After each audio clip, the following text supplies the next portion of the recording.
முக்கியமான ஒரு previous year question பார்க்க போகிறோம். எது எது சீர்திருத்த இயக்கம், எது எது மீட்பு இயக்கம்? ராஜாராம் மோகன் ராயால் நிறுவப்பட்ட பிரம்ம சமாஜம் ஒரு சீர்திருத்த இயக்கம். இது எந்த வருஷம்? 1828. அடுத்தா டாக்டர் ஆத்மாராவ் பாண்டரங் உருவாக்கிய பிரார்த்தனா சமாஜ். இது எந்த வருஷம்? 1867. இது பம்பாயில் உருவாக்கப்பட்டது. இது வங்காளத்தில் உருவாக்கப்பட்டது.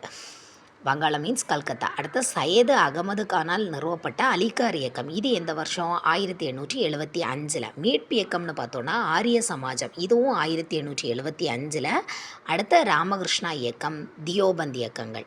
அடுத்த சீர்திருத்தவாதிகள்னால் புனேயில் இருந்த ஜோதிபாய் புலே. இவரை பற்றி இப்போ குரூப் 1ல் ஒரு கொஷின் வந்துருந்துச்சு. சத்யசோதக் சமாஜை யார் நிறுவனார்னு. 1873 தான் ஜோதிபாய் புலே சத்யசோதக் சமாஜை நிறுவியிருப்பார். கேரளாவில் நாராயணகுரு ஐயன்காளி. இந்த ஐயன்காளி விவேகானந்தர் பிறந்த அதே வருஷத்தில் பிறந்தவர். 1863.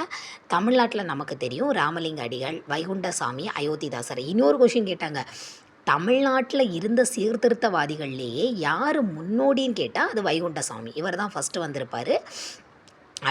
அதுக்கடுத்து ராமலிங்க அடிகள், அதுக்கடுத்து அயோத்திதாசர்.